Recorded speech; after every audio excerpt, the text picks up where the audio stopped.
வாழ்க்கையில வந்து ரெண்டு விஷயம். ஃபர்ஸ்ட் பிசினஸ்ல சுத்த விட்டது நம்ம கிச்சன் பக்கத்துல ஒருத்தவங்க இருக்கான், ஒரு சைக்கோ அவன். ரெண்டாவது வந்து லைஃப்ல சுத்த விட்டது க்ளோஸ் ஃப்ரெண்டு. இது ரெண்டுமே எனக்கு கரெக்டா இருந்ததுன்னா என்னோட உச்சம் எங்கேயோ இருந்திருக்கும். உயரம் இதுவே பெருசு தான், நம்ம தகுதிக்கு இதுவே பெருசு, இன்னும் அதிக லெவலில் இருந்திருக்கும்.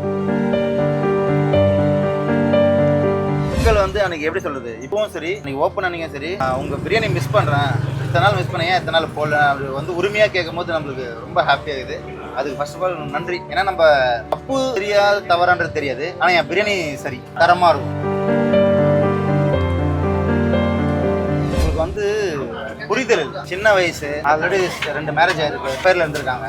அவங்க வந்து ஓகே இதுக்கப்புறம் இவன் தான் உலகம்னு அவங்க நினைக்கல, அவங்களுக்கு தெரியல. தெரிஞ்சிருந்தனா அதுக்கப்புறம் அவங்க தனியாக தான் இருந்தாங்க, கேவலமாயிடும். இல்லை நீ வேற எதாவது பண்ண கூட எவ்வளோ நாள் போக முடியும், அட்ஜஸ்ட் பண்ணி வாழ முடியலன்னா நீ அது வேஸ்ட் தான்.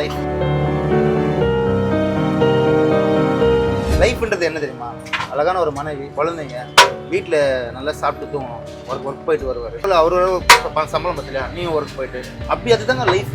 எது இவங்க லைஃப்னே தெரியல. முன்னாடி இந்த ஒய்ஃபுக்கும் நான் பயங்கரமாக பண்ணேன், இவங்களுக்கும் இதை பண்ணுறேன், அவங்களுக்கு தெரியல இதுதான் வாழ்க்கை. உழைச்சி சம்பாரிச்சா அவங்க வேல்யூ தெரியும், உணவோட பணம் தானே அப்படின்னு நினைக்கிறாங்க. அது வந்து வேஸ்ட். நான் இவ்வளோ டைம் வேஸ்ட்டும் மணி வேஸ்ட், எல்லாமே வேஸ்ட். ஆனால் உனக்கு புரியும், என்னோட மனசு உன்னை எப்படி பார்த்தேன்னு தெரியும். புரிஞ்சு வரும்போது நான் இருக்க மாட்டேன். ஆரோஸ்னிகளுக்கு வணக்கம், நான் உங்கள் லட்சம். இன்னைக்கு நம்ம எங்க வந்திருக்கோம் அப்படிங்கிறது என்னோட பின்னாடி இருக்க ஆம்பியன்ஸ்ல இருந்து இந்த மேல பார்க்குற போர்டை வச்சே கண்டுபிடிச்சிருப்பீங்க. ஸோ ஏற்கனவே நம்ம அப்பு பிரியாணி அவரோட நிறைய வீடியோஸ் வந்து பண்ணியிருக்கோம், நிறைய இன்டர்வியூஸ் வந்து நம்ம ட்ராவல் பண்ணியிருக்கோம். ஸோ இப்போ ரீசெண்டாக அவரோட செகண்ட் மேட்ச் வந்து எல்லாமே நம்ம கவர் பண்ணியிருந்தோம்.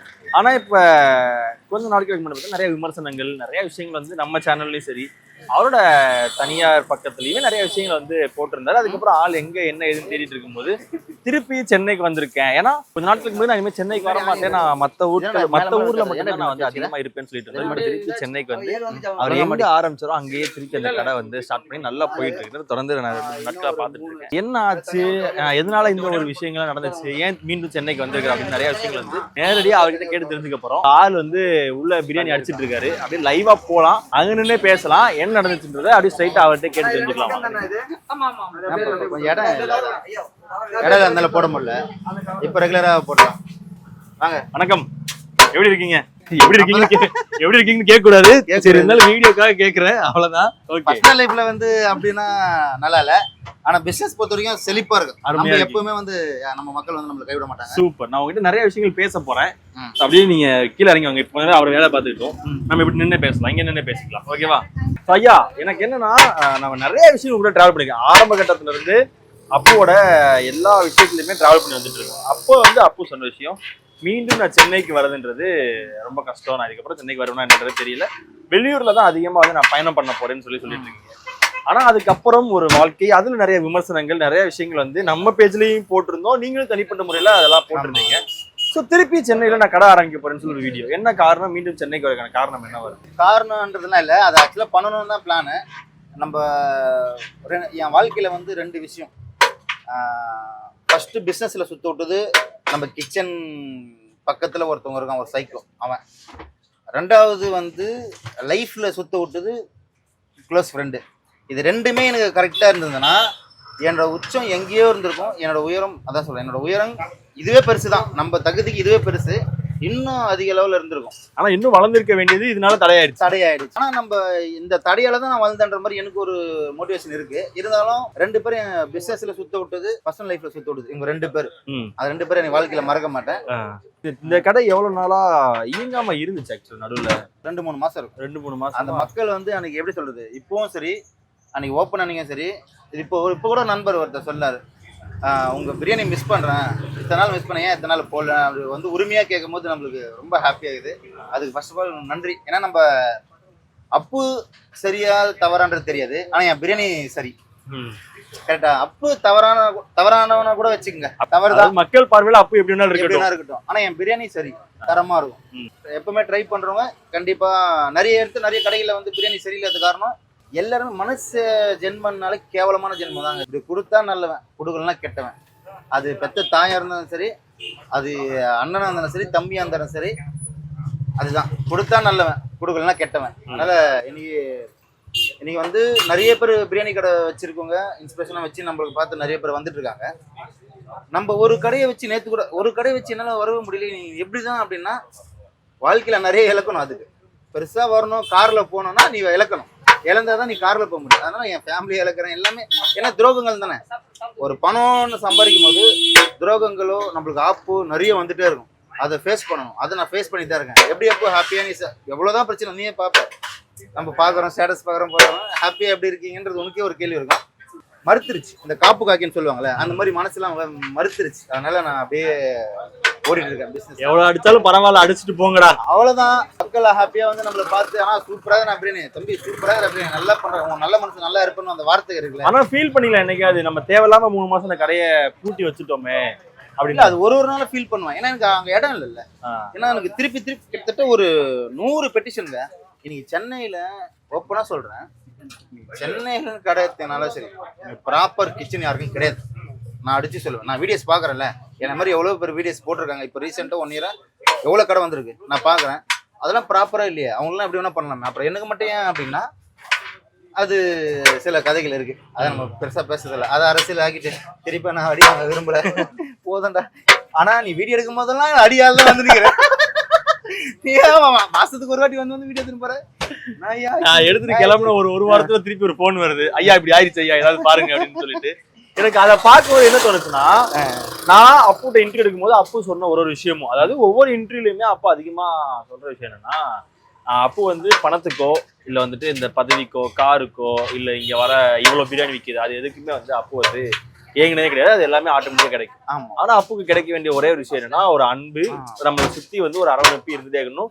அப்பு சாப்பிட்டானா, அப்பு தூங்கினா, அப்பு என்ன பண்றான், அப்பு எப்படி இருக்கான்னு கேட்கறதுக்கு ஒரு ஆள் இருக்கணும்னு சொல்லி ஒரு விஷயங்கள் ஏங்கிக்கிட்டே இருக்குன்றீங்க.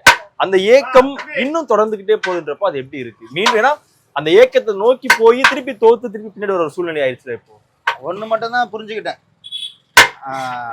எல்லாருக்குமே எல்லாமே கொடுத்துட மாட்டாரு. ஏதோ ஒரு குறை, ரஜினி டைலாக் இருக்குல்ல, அந்த மாதிரிதான் ஏதோ ஒரு குறைகள் இருக்கிறதுனால தான் நம்ம ஓடிட்டு இருக்கோம். அது லைஃப்ல எல்லாமே இப்போ நல்ல லைஃப் கிடைக்கும், அவனுக்கு பணம் இருக்காது. ஓப்பன் டாக் சொல்றேன், எங்க அண்ணனே வந்து நல்ல லைஃப், எங்க அண்ணியும் சரி 2 குழந்தைங்க, ஓப்பனா சொல்றேன் நல்ல லைஃப். ஆனா அவன் என்ன பண்றான், ஜாலியா வந்து அவனுக்கு கடமும் கிடையாது, ஜாலியா இருக்கான். 24/7 ஜாலியா இருக்கான். நான் சொல்றது புரிய நினைக்கிறேன், ஓப்பனா சொல்லல, 24 ஜாலியா இருக்கான். ஆனா எங்க அண்ணி அப்படி பாசம் பார்த்துது. நான் நிறைய கொட்டி கொடுக்குறேன், ஆனா நம்ம கிட்ட இல்ல. அது ஏன்ன்றது தெரியல. அதான் சொல்றேன், நம்மளுக்கு வந்து மேபி நம்ம தலையெழுத்து அப்படி இருக்கலாம். ஓகே, இதை கொடுத்துட்டேன், ஆனா இது கொஞ்சம் கம்மியா தான் கிடைக்கும் அப்படிங்கிறது. இதெல்லாம் ஒன்று கொடுப்பாரு. இன்னைக்கு வந்து நம்ம ஆக்டர் கிடையாது, நம்ம இதே இடத்துல இங்க தள்ளு தள்ளி இன்னைக்கு வந்து நம்ம ஒரு இன்டர்வியூ எடுக்கிறோம், ஒரு நியூஸ்ல நம்மள வந்து பிரபல அப்பு கடைன்னு போறோம் போது அந்த வளர்ச்சி எனக்கு போதும். அப்ப அதை கொடுத்துருக்காருல, நான் அதை வச்சு ஓடிக்கிறேன். ஒய்ஃப் இல்லைன்னா என்ன, நம்ம குழந்தைங்க இருக்குது, 4 பேர் நம்மளால நல்லா இருக்காங்க அப்படின்ட்டு போக வேண்டியதுதான்.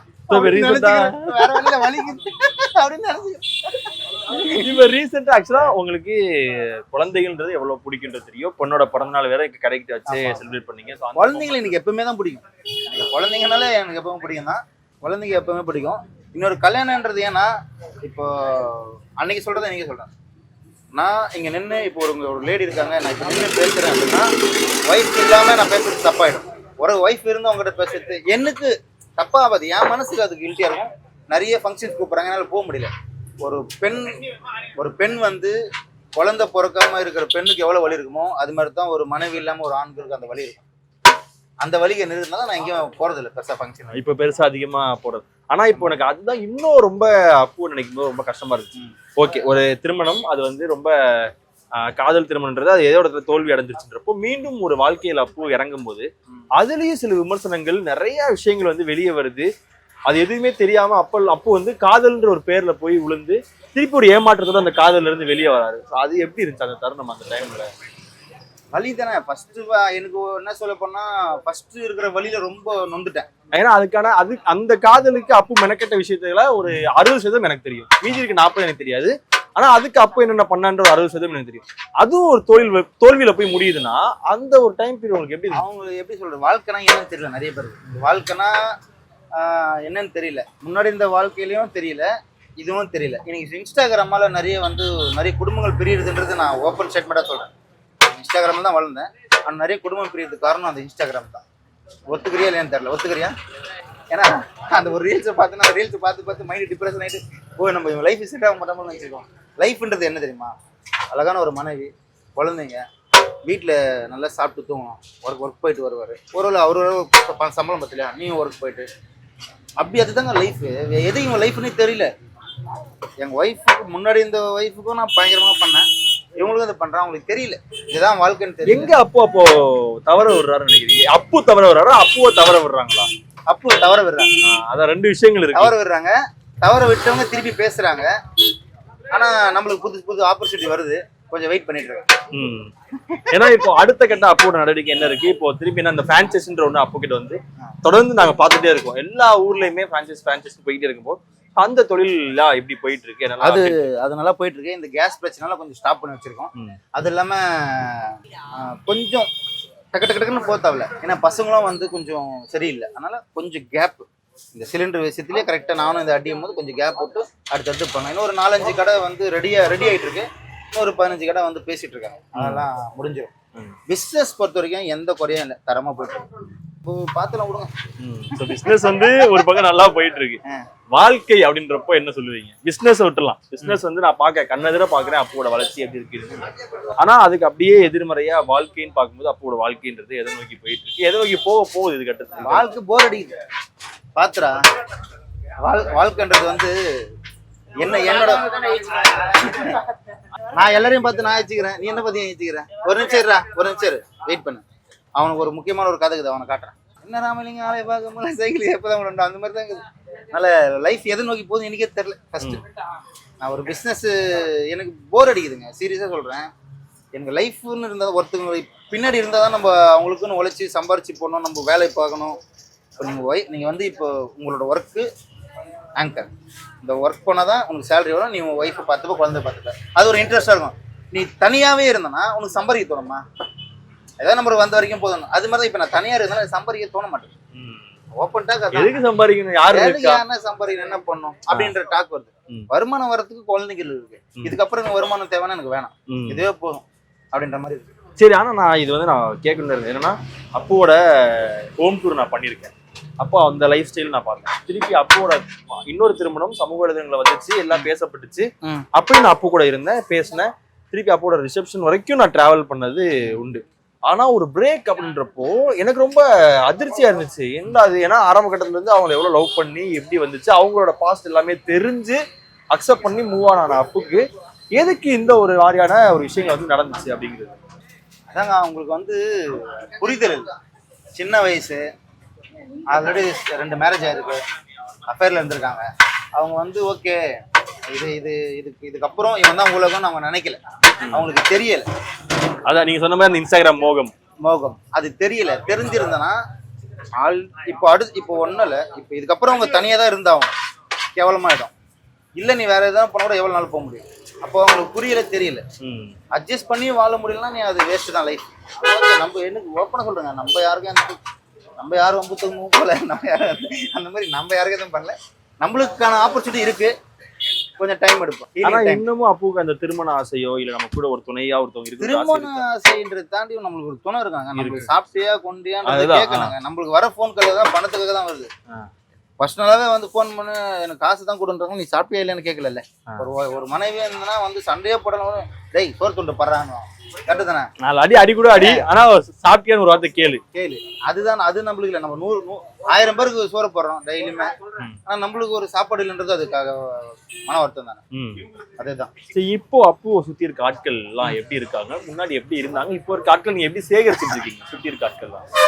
ஏன்னா அப்போட முதல் அடியே அந்த சுத்தி இருக்க ஆட்கள் மூலியமா தான் விழுந்துச்சு. ஆமா ஆமா. அதுக்கு தொழிலா இருந்தாலும் சரி, வாழ்க்கையா இருந்தாலும் சரி, நம்மள சுத்தி இருக்க ஆட்கள் மூலியமா வாங்கின அடி வந்து இன்னும் நம்மளால மறக்க முடியாதுன்றப்போ அப்போட சுத்தி இருக்க ஆட்கள் பத்தி சொல்லுங்க. யார் நம்பலாம், யாரும் நம்ப கூடாது? யாரும் நம்பலாம், யாரும் நம்ப கூடாது இல்ல. நான் எல்லாரையும் நம்புவேன். நம்ம அது மாதிரி பேசணும், எல்லாரும் நம்புவேன். அதுதான் அடியும் சரி, அதுதான் வளர்ச்சியும் சரி. இதை நம்ம எப்படி புரிஞ்சுக்கிட்டே நம்மளுக்கே தெரியல. நம்மன்றே நம்ப கூடாதுன்றியா, நீ பேசுன்றே பேசக்கூடாதுன்ற மாதிரி தான் எனக்கும் உள்ளுக்குள்ளே தெரிஞ்சுக்கேன். எல்லாரையும் நம்புறேன். இப்போ கூட இந்த இப்போ பிரியாணி ஓடுது, இது எவ்வளோ 3-4 நாளாக போட்டுறானுங்க, இதில் எவ்வளோ கிலோ போடுச்சு, என்ன காசு வந்துச்சு, எங்க குத்தின்னு கூட நான் கேட்க மாட்டேன். கைக்கு கடைசியில் எவ்வளோ வருதோ அதுதான், அது கூட கேட்க மாட்டேன். அப்படியா? அதுவும் கேட்க மாட்டேன், எங்கேயும் கேட்க மாட்டேன். வருது அப்படியே போகணும், முதல்ல சாப்பிடு, வேற எதனா சில் பண்ணி கொடுக்குறியா, ஆனால் குழந்தைங்க கொடுக்குறியா, அவ்வளோதான். எனக்கு இப்போவும் ஜிபே இப்போ கூட நான் காட்டியிருந்தாங்க, எல்லாத்துலேயும் காட்டியிருந்தாங்க. ஜிபே வச்சு மட்டும் காசு வச்சு காரில் கூட அப்படியே பெட்ரோல் காலையா ஃபோன் அடிக்கலாம் நின்றுட்டு வேற என்ன இதுவா போட்டு விடுங்களா. எனக்கு அது இன்ட்ரெஸ்ட் போயிடுச்சுங்க. பணம் அப்படின்ற ஒரு இன்ட்ரெஸ்டே கிடையாது. பார்த்துட்டு கஷ்டப்பட்டேன். 16 வயசுல இருந்து கஷ்டப்பட்டு பணத்தை பார்த்தேன், நிறைய பணத்தை பார்த்தேன், லக்ஸுரி லைஃபை பார்த்தேன், எல்லாமே பார்த்துட்டு நம்மளுக்கு செட்டில்டான ஒரு வேணும். என்ன நான் சொத்து சம்பாதிக்கலாம், இது சம்பாதிக்கல, எனக்கு திறமை இருக்குது, நான் சம்பாதிக்கணும் அப்படின்றது. நம்ம இப்போதான் 30 வயசு வருது, இன்னும் நம்ம சம்பாதிக்கிறதுக்கு நேரம் இருக்கு. ஆனா இதுலயே வாழ்க்கை போர் அடிக்குது அப்படின்னும் போது என்ன பண்றது? சரி, அப்புவோட வாழ்க்கையிலேயே மறக்க முடியாத ஒரு சில விஷயங்கள், ஒரே ஒரு விஷயம் இன்னொரு என் வாழ்க்கையில வந்து மறக்க முடியல, ஒரு சம்பவமோ இல்ல நான் வாங்கின ஒரு சில நான் பட்ட அவமானமோ நான் பட்ட கஷ்டமோ இல்ல எனக்கு விழுந்த அடியோ அப்படின்னா ஒரு மறக்க முடியாது அப்படின்னா வந்து டே பை டே சொல்லிட்டே இருக்கலாம். சொல்லிட்டே இருக்கலாம். இல்ல அவனுக்கு மைக் மட்டும் இல்ல இதுலயே ரெக்கார்ட் ஆகும். ரெக்கார்ட் இங்க வா, இங்க வாடா சொல்றேன், இங்க வா. இங்க வா.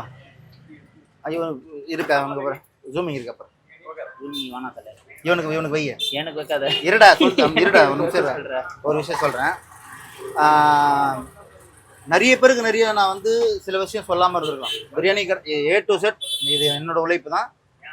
நம்ம பேரை வச்சு அப்பு கடைன்றது முழுக்க என்னோட வளர்ச்சி மட்டும்தான். நீங்க எடுத்து பார்த்தீங்கன்னா அப்புக்கு யாரு, அப்பு இவனால தான் வளர்ந்தன்றது சொல்ல மாட்டாங்க, ஓகேங்களா? ஆனா ஒரு ஸ்டார்ட் அப் ஒரு பிஸ்னஸை வந்து நம்மளால பண்ண முடியும்னு நம்பி கொடுத்தது இவன். அதை இது வரைக்கும் இங்கே சொல்லலை. ஏன்னா இவன் ஃபர்ஸ்ட் தள்ளுவண்டி கடை போட்டு பீப் பிரியாணி போட்டான். அங்கிருந்து நம்ம அங்கே போட முடியாம இவனுக்காக இந்த லிகமெண்ட் டேரை இங்கே உள்ள தள்ளி வந்து, ஏன்னா அந்த ஒரு 2 days நான் கூட இருந்தேன். எனக்கு பிரியாணி நல்லா செய்ய தெரியும், ஆனால் இவனும் பிரியாணி செஞ்சு போட்டிருந்தான். ஆனால் அந்த நம்பிக்கை கொடுத்ததுக்கு காரணம் யாருன்னா கேட்டோன்னா இவன் தான். நீ போடு மாப்பிள்ள நம்ம பண்ணுக்கலாம் அப்படின்ட்டு நம்பிக்கை கொடுத்தது. இன்னைக்கு அப்பு கடையில் ஒரு 2 பேர் இன்ஸ்பிரேஷன். எனக்கு இன்ஸ்பிரேஷன் மீன்ஸ் இவனால நம்பிக்கை வந்தது. ஆனா ஒருத்தனால உனக்காக நான் வளர்ந்து காட்டணும்னு இருந்தது. அது இந்த ஊர்ல ஒருத்தர் இருக்கான், இந்த ஊர்ல ஒருத்தர் இருக்கான், அவனால நான் வளர்ந்து காட்டுறேன்டா அப்படின்னு. ஆனா இவனா ஓகே நம்மளால பண்ண முடியும், இவனே பண்றான். அத ஒரு டைலாக் சொல்றேன், நான் நல்லா இருக்கணும். என்ன டைலாக் இது? அதான் நல்லா இருக்கணும். நான் கஷ்டப்படுறேன்னு நினைக்கும் போது உன்னை பார்க்கும்போது நானா கஷ்டமாவே தெரியல. இவன் பண்ணும்போது அந்த இடத்துல நம்மளும் பண்ணலாம்ன்ற ஒரு நம்பிக்கை வந்து எனக்கு உள்வாங்கிக்கிறேன். இவனே பண்றான், நம்ம பண்றதுக்கு என்ன அப்படின்ற மாதிரி நான் மட்டமா சொல்லல, ஒரு ஃப்ரெண்டுன்றதால சொல்றேன். மச்சானே பண்றான், நம்ம பண்றதுக்கு என்னன்ற ஒரு நம்பிக்கை வந்து அங்க ஸ்டார்ட் பண்ணதான் எனக்கு அப்பு கடை பிரியாணி பிராண்டா வந்தது. அதுக்கு காரணம் ஸ்டார்ட் அப்ல இவன் தான். அது மச்சான் தினி. சரி, ஓகே ஐயா, கடைசியா ஒரு 2 கேள்வி மட்டும் கேட்டு முடிச்சிடலாம். இப்போ என்னன்னா, இந்த ஒரு 6 மாசத்துக்குள்ள உங்க வாழ்க்கையில நிறைய விஷயங்கள் வந்து மாற்றம் ஏற்பட்டிருக்கும். அது வந்து வாழ்க்கையை சார்ந்தா இருக்கட்டும், இல்ல பிசினஸ் சார்ந்தா இருக்கட்டும், எல்லாமே இருந்தப்போ இனி வரப்போற காலங்கள்ல இந்த தப்பை நான் செஞ்சிடவே கூடாது, இந்த தப்பை நான் பண்ணிடவே கூடாதுன்னு நினைச்சிட்டு இருக்க விஷயம் என்ன சொல்லுவீங்க? அப்படி எதுவும் முடியாது. அது முடியாது. கண்மூடித்தனமா பண்ணிதான். வாழ்க்கைன்றது ஒரு வட்டங்க. தளபதி சொல்ற மாதிரி அந்த சர்க்கிள் தான். அந்த சர்க்கிள் நம்ம எப்படி போனாலும் வந்து வாழ்க்கைன்றது ஒரு வட்டம் தான். எங்க போனாலும் அங்கதான் வந்து நின்னாகணும். அதனால நீங்க மூவி கூட எடுத்து பாருங்க, டிஃப்ரெண்டா வருது. ஒரே அந்த கதை தான். அதை சுத்தி சுவாரஸ்யமா கொண்டு போவாங்க, அவ்வளவுதான். நம்ம லைஃப்ல இதுதான், அதே சுவாரஸ்யமா கொண்டு போக வேண்டியதுதான். அடுத்ததுன்றதெல்லாம் பிளான்லாம் இல்லை. பிரியாணியே நல்லா கொடுக்கணும், அவ்வளவுதான். அடுத்த 100 கடை ஓபன் பண்றோமான்ற மைண்ட் செட் கூட போயிடுச்சு. பிரியாணி இருக்கிற கடையை தரமா கொடுக்கணும்ன்ற மைண்ட் செட். இருக்க கடைகள்ல நம்மளோட பிரியாணி நல்லா இருக்கும். ஆனா அதே மாதிரி வீடியோல வந்து நாங்க பாக்குறோம், இன்ஸ்டாகிராம்ல அப்பு போடுற வீடியோல பாத்தீங்கன்னா நிறைய அழுது ஏமாந்துட்டேன், இன்னும் ஏமாந்துட்டே தான் இருக்குன்றதெல்லாம் பார்க்கும்போது ஏமாத்துறவங்க நிறைய பேர் இருக்கும்போது ஏமாந்து போறது தப்பு இல்லை. அதான் இப்போ அதுக்கு நெகட்டிவா வர கமெண்ட்ஸ்லாம் அப்போ நெகட்டிவா வந்து நான் அன்னைக்கே சொல்றேன், கமெண்ட் வச்சுலாம் இன்னைக்கு வந்து பெரியல முடியாது. கமெண்ட் பண்ணினே இருக்கு. கமெண்ட் பண்ற இடத்துல இருக்கிற நான் ஒரு இடத்துல இருக்கேன், நீ கமெண்ட் பண்ற இடத்துல இருக்கிற, அப்ப அதுலயே தெரியலையா என்னோட வேல்யூ எங்க இருக்குன்னு? நீ பண்ணினே எனக்கு பிரச்சனையே இல்லை. ஆனா அது ஏதாவது ஹர்ட் பண்ற மாதிரி நீங்க பாக்க, நான் ஹர்ட் ஆக மாட்டேன்னு அதான் சொல்றேன். மறுத்துருச்சுன்னு நீ பேசினே இரு, நான் வளர்ந்துனே இருக்கிறேன். என்னால 4 பேர் 100 குடும்பம் வாழல. நீ குடும்பத்தை அழிக்கணும், அந்த பிரியாணி நல்லா இல்லைன்னா 4 பேர் சாட வர மாட்டான். அழிக்கிறது இடத்துல இருக்கிற, நான் உருவாக்குற இடத்துல இருக்கிறேன். நீ அழிச்சிட்டே இரு, நான் உருவாக்கினுக்கிறேன். அதனால அதெல்லாம் பெருசா எடுத்துக்கிறதே இல்லை. ஆனா இப்போ நான் அப்போ வந்து அந்த 2வது திருமணத்தப்போ ஒரு வீட்டுல வச்சு இன்டர்வியூ பண்ணேன். அப்போ வந்து பாத்தீங்கன்னா அந்த வீடா இருக்கட்டும், அங்க அப்போ வந்து செலவு பண்ண விஷயங்கள் நிறைய விஷயங்கள் இருந்துச்சு அந்த ஒரு வாழ்க்கைக்காக. இப்ப அது எல்லாமே வீணாகிருக்குல்ல. இப்போ அங்க பண்ண விஷயங்களா இருக்கட்டும், அதுக்காக போட்ட எஃபோர்ட் எல்லாமே அந்த இடத்துல வீணான மாதிரி அவங்களுக்கு வந்து. அப்ப அதுல அப்போட இழப்பீடுன்றது அதிகமா இருந்தது. உழைச்சி சம்பாரிச்சா அவங்க வேல்யூ தெரியும். எவனோட பணம் தானே அப்படின்னு நினைக்கிறாங்கல்ல, அது வந்து வேஸ்ட். நான் இவ்வளோ டைம் வேஸ்ட்டும் மணி வேஸ்ட், எல்லாமே வேஸ்ட்டு. ஆனா உனக்கு புரியும், என்னோட மனசு உன்னை எப்படி பார்த்தேன்னு தெரியும். புரிஞ்சு வரும்போது நான் இருக்க மாட்டேன். ஆனா அப்போட இழப்பீடுன்றது அதிகமா இருக்கும். அதை இதை தாண்டி ஒரு பண இழப்பீடுன்றது பண இழப்பீடு அதிகம் தான். ஆனா அது சொல்ல போனா இழப்பு மனவலியோட பண வலி ரொம்ப. ஏன்னா நம்ம அது இருந்தா நிறைய அந்த காசு இருந்தா நான் இன்னும் 2 பிரான்ச்சைஸ் ஆரம்பிச்சிருப்பேன், ஒரு 2 கடை ஆரம்பிச்சிருப்பேன்ற யோசனை. இருக்கிற பிரச்சனை முடிச்சிருக்கலாம். நிறைய இருக்கு. எவ்வளவு பணம் இழப்பீடு ஆயிருக்கும்? நீங்க இப்போ சும்மா தான் இருக்கீங்க வீட்டுல, அப்ப என்ன சும்மா தானே இருக்கும், எவ்வளவு செலவு பண்ணணும்னு சொல்லி யோசிச்சு பாத்துருப்பீங்களா நீங்களே? யோசனை தலைவலி. ஆனா யோசிக்கணும். அதான் எவ்வளவு செலவு. டெய்லி செலவு வந்து அவ்வளவுதான். இன்னைக்கு கதை நீ முடிஞ்சுதா, நாளைக்கு பாத்துக்கலாம். இன்ன வரைக்கும் நம்ம சொத்து சேர்க்கல, எதுவும் சேர்க்கவே இல்லை. எதுவுமே இல்லன்றது நல்லாதான் இருக்கு. எல்லாமே இருக்குன்றதோட இல்லன்ற போது இன்னும் மோட்டிவேஷனா நம்ம அடுத்து ஓடலான்ற மாதிரி தோணுதுதான். ஓகே ஐயா, நிறைய விஷயங்கள் சொன்னீங்க, நிறைய ஷேர் பண்ணீங்க. ஓகே, இதுக்கப்புறம் உங்க வாழ்க்கையில நான் அடுத்த ஒரு இன்டர்வியூ எடுக்கும் போதாச்சும் கொஞ்சம் பாசிட்டிவா மன வலிமையோட நீங்க பேசணும். உனக்கு தான் இன்டர்வியூ கொடுக்க கூடாது. உனக்கு இன்டர்வியூ கொடுத்தா என் வாழ்க்கை நாசமா போகுது. ஐயோ, ரொம்ப மன வலிமையோட நீங்க இருக்கணும் நான் கடவுள்கிட்ட வேண்டிக்கிறேன் ஐயா. இந்த சேனல் இங்க பாருங்க, இந்த சேனலுக்கு இன்டர்வியூ யாரும் கொடுக்காதீங்க, நாசமா போறேன். ரொம்ப சந்தோஷம் ஐயா. ஆக்சுவலா நான் மீட் பண்ணது, நான் எப்பயும் உங்க கூட இருப்பேன். இப்ப எப்படி நிக்கிறனோ, இதுக்கு முன்னாடி எப்படி நிக்கிறனோ இதே மாதிரி உங்க கூட எப்பயுமே இப்ப லைஃப் எல்லாமே நல்லபடியா நடக்கணும். இதே மாதிரி நிறைய பேர் ரொம்ப நன்றி. தேங்க்யூ.